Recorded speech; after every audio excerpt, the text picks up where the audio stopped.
제8호 태풍 바비가 세력을 키우면서 서해안을 향해서 북상하고 있습니다. 강풍 반경이 400km를 넘는다고 합니다. 내일 전국이 직접 영향권에 놓이게 돼서 강한 비바람 피해가 우려되고 있습니다. 어떤 점을 주의하고 미리 대비해야 할지 방재 전문가와 이야기 나눠보겠습니다. 조원철 연세대 토목공학과 명예교수 나오셨습니다. 어서 오십시오. 네, 안녕하십니까. 안녕하세요. 교수님, 시청자 여러분 그리고 우리 국민, 시민 여러분이 태풍 피해를 입지 않도록 미리 예방하는 게 무엇보다 중요하기 때문에 미리 전문가 이렇게 이 자리에 모셨습니다. 예, 네. 감사합니다. 먼저 태풍 바비 관련된 그 얘기를 좀 해봐야 될 것 같은데요. 네. 태풍 바비가 현재 서해안을 향해서 북상하고 있는데 경로, 이동 경로 준비된 그래픽이 있습니다. 한번 보여주시겠습니까? 네.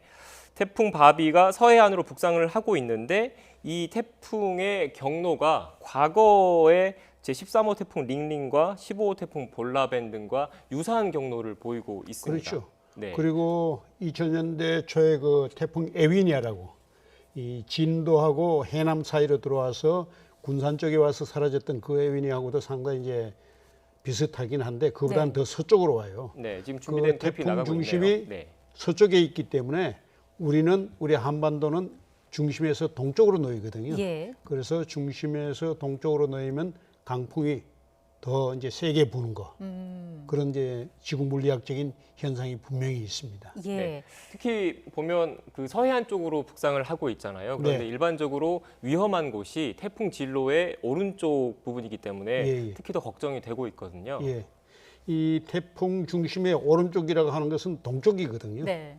왜 이제 그런 문제가 생기냐면은 이게 우리 지구는 항상 서쪽에서 동쪽으로 불어오는 편서풍 바람이 있습니다. 그런데 이 바람이 없다고 하면 동그랗게 올라올 텐데 이게 서쪽에서 불어오는 바람 때문에 서쪽, 그러니까 태풍 중심의 왼쪽, 서쪽은 반경이 줄어듭니다. 그리고 오른쪽은 늘어나게 돼요. 예. 이걸 우리가 이제 그렇게 되면 결국 원형이 아니고 타원형처럼 이제 생겨서 오거든요.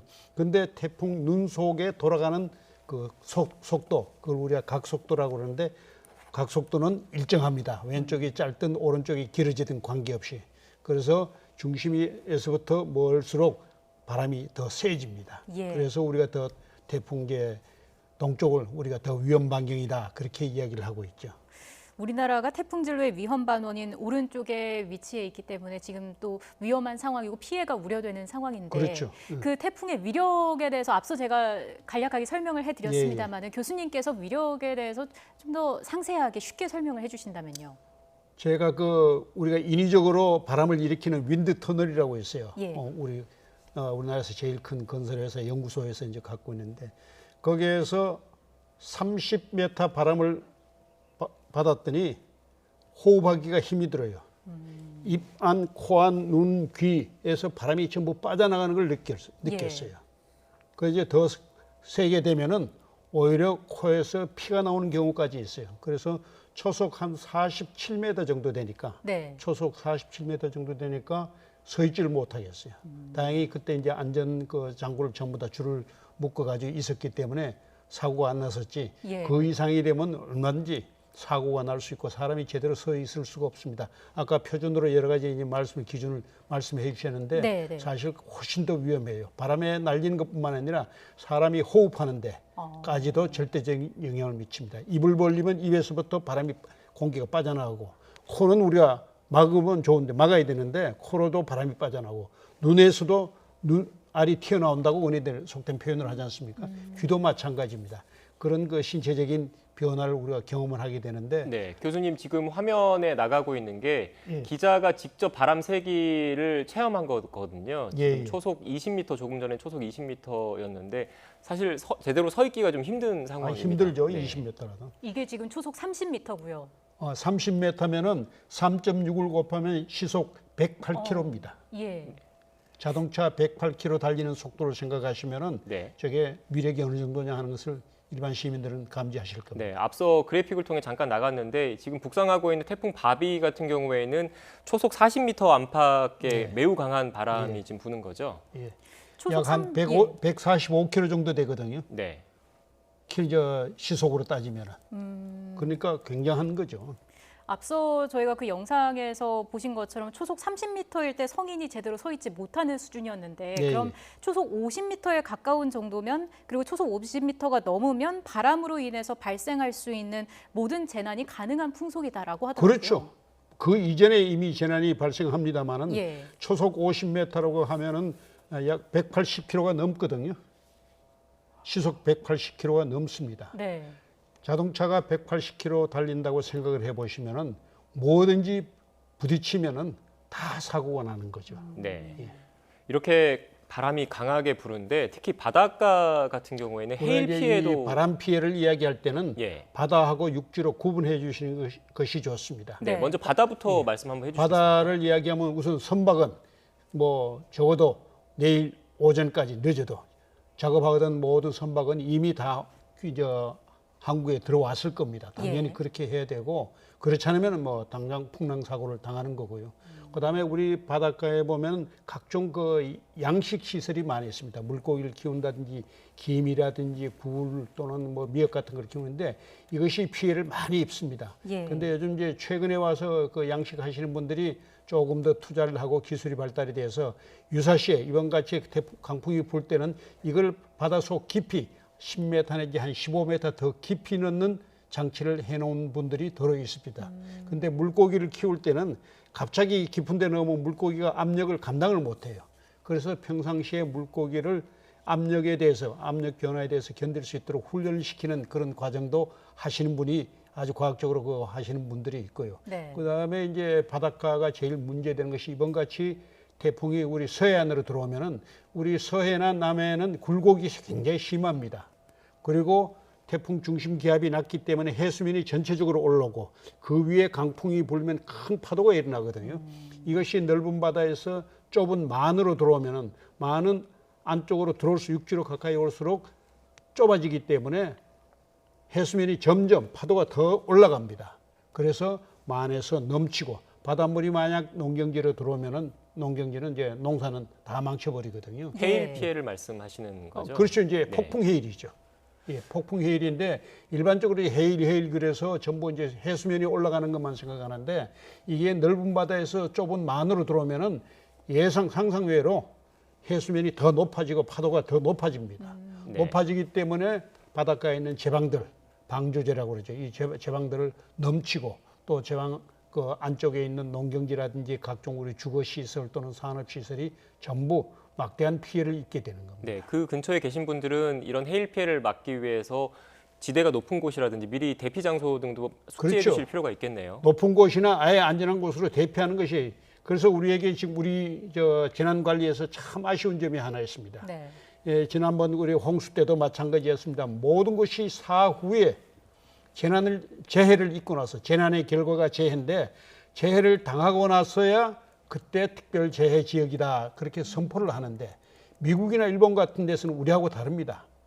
태풍이 온다고 하면 사전에 피해를 입기 전에 주민들을 대피시키는 재난 예상 지역을 선포했습니다. 네. 합니다. 그렇게 해서 강제로라도 소거시키고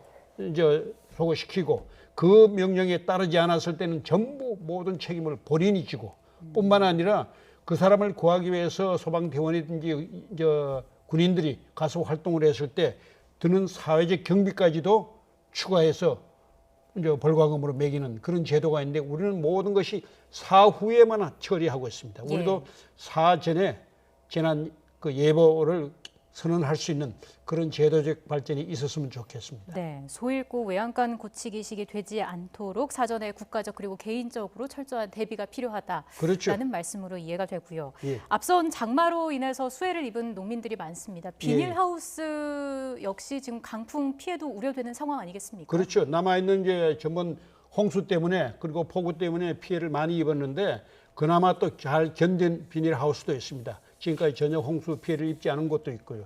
그런데 이렇게 강풍이 불 때는 비닐하우스를 제가 오늘 아침에 네. 어떤 전라남도에 사시는 농민으로부터 전화를 받았습니다. 교수님 강풍이 온다는데 어떻게 할까요? 그분은 저하고 한 번도 만나본 적은 없는데 전화는 자주 오십니다. 어떻게 하면 좋으냐? 예. 그래서 저라고 하면은 비닐을 강풍이 불기 전에 낫 가지고 비닐을 전부 찢어버려요. 찢어버리면 비닐 속에 성장하는 각종 식물들이 다칠 수는 있지만은 예. 비닐 그 프레임이 있죠. 철제. 골조. 골조는 예. 그대로 남겨질 수가 있습니다. 아. 그랬을 때 복구는 훨씬 쉬워집니다. 경비도 적게 들고요. 아무래도 비닐을 비닐이 그대로 찢어지면 놔두면 바람이 통하니까 모든 것이 넘어가 버려요. 넘어가 버리면 철거하기도 힘들고 철거하는데 시간이 들고 복구하는데 그만큼 시간이 돈도 들고 시간이 더 듭니다. 막 그런 상황에 따라서는 그런 방법도 있다라고 하는 것을 제가 저라고 하면 그렇게 해보겠습니다라고 제안을 드렸습니다. 꼭 이렇게 하십시오 하는 건 책임질 일이기 때문에 그렇게는 말씀을 못 드리고 상황에 따라서는 그렇게 하시는 것이 좋겠습니다라고 제안을 해드렸는데 우리 시설 재배, 하우스 재배 사용하시는 분들은 그런 방법도 한번 생각해 보시는 것이 어차피 다 버릴 거라고 하면은 프레임이라도 철제 프레임이라도 건질 수 있도록 네. 하는 것이 복구에 훨씬 수월해집니다. 네, 교수님 그리고 일반 가정에서는 어떤 대비를 해야 될까요? 특히 창문 같은 게 깨지지 그렇죠. 않을까 걱정되는데. 요즘 이제 아파트에 많이 사시는데 아파트의 창문이 아파트에 이제 보통 이제 사각형 또는 뭐 모양이 있으면은 전면에서 바람을 받는 면보다는 뒷면이 더 많이 사고가 나는 경우가 많이 있습니다. 네. 왜냐하면 뒷면에서는 바람이 창문을 뽑아가요. 전면에서는 바람이 창문을 밀어줘 가지고 비교적 견디지만은 뒷면은 건물 뒷면은 바람이 창문을 뽑아가기 때문에 못 견딥니다. 창문을 뽑아간다는 게 창문과 창틀 사이에 틈이 있기 때문에 그런 건가요? 그 뒤에 바람이 그 네거티브 요즘 그 우리 코로나 때문에 음압실이라고 하는데 예. 그런 저압이 음압이 아니고 저압이 생깁니다. 아. 저압이 생기면 창문을 석션을 해 고무 가지고 딱 붙여가지고 당기는 것처럼 해가지고 예. 뽑아가는데 이걸 방지하기 위해서는 또는 피해를 줄이기 위해서는 창문을 밀폐시켜 주는 것이 가장 좋습니다. 창문 틀에 물론 요즘 창틀이 좋은 제품들이 나옵니다만 그렇지 못한 경우에는 창틀에 신문지를 종이를 접어가지고 끼운다든지 또는 테이프를 가지고 창틀을 막아준다든지 또는 거기다가 더 유리 자체를 더 이제 강화시키기 위해서 한때 우리가 그 신문지를 에다가 물을 뿌린 게 뿌려서 한다고 그러는데 물을 먼저 뿌리고 신문지를 발라야 됩니다. 그러면 진동을 줄여주고 조금은 강화됩니다. 그러나 그거보다는 창문을 흔들리지 않게 네. 꽉 채워주고 바람이 새지 않도록 해주는 것이 건물 앞쪽이나 뒤쪽에 그게 가장 좋은 효과적인 방법입니다. 네, 그리고 시내 도심을 걷다 보면 입간판들 많지 않습니까? 예. 이 강풍에 그런 게 날아다니면서 다치시는 예. 분들도 있는데 어떻게 대비해야 될까요? 제가 영국을 여행할 때 보니까 간판들이 전부 건물에 붙어 있어요. 우리처럼 건물의 벽면에 90도로 세우는 거는 거의 없어요. 네. 또 그리고 우리는 지금 상가에 지대에 가보면은 그 노변에 보도에 그 이동식 입간판을 많이 세워놓고 있습니다. 대부분의 거의 99%가 이제 이동식 그 간판들은 전기가 연결이 돼 있어요. 조명을 하기 위해서요. 이게 굉장히 위험합니다. 첫째, 바람에 날아갈 수가 쉽고, 그다음에 전기가 연결이 되어 있기 때문에 이게 날아갔을 때 전기줄은 살아 있어서 이 물 속으로 전기를 흐르게 해서 감전 위험 사고를 일으킬 수 있으니까 적어도 오늘을 지나서 내일 오전부터는 입간판들 전부 치워 주실 것을 진심으로 부탁드립니다. 예. 네. 교수님, 지금 태풍 바비가 북상하고 있는데 국민 행동 요령도 관련해서 그래픽으로 나가고 있습니다. 네. 앞서 예. 말씀드린 대로 강풍을 동반한 태풍 바비가 지금 현재 한반도를 향해서 북상하고 있습니다. 오늘 교수님께서 말씀하신 내용 그리고 지금 현재 그래픽을 통해서 나가는 국민 행동 요령 등 참고하셔서 시설물 피해 그리고 인명 피해 없었으면 좋겠습니다. 예. 지금까지 조원철 연세대 토목공학과 교수와 함께 이야기 나눴습니다. 교수님 오늘 말씀 고맙습니다. 고맙습니다. 예, 감사합니다.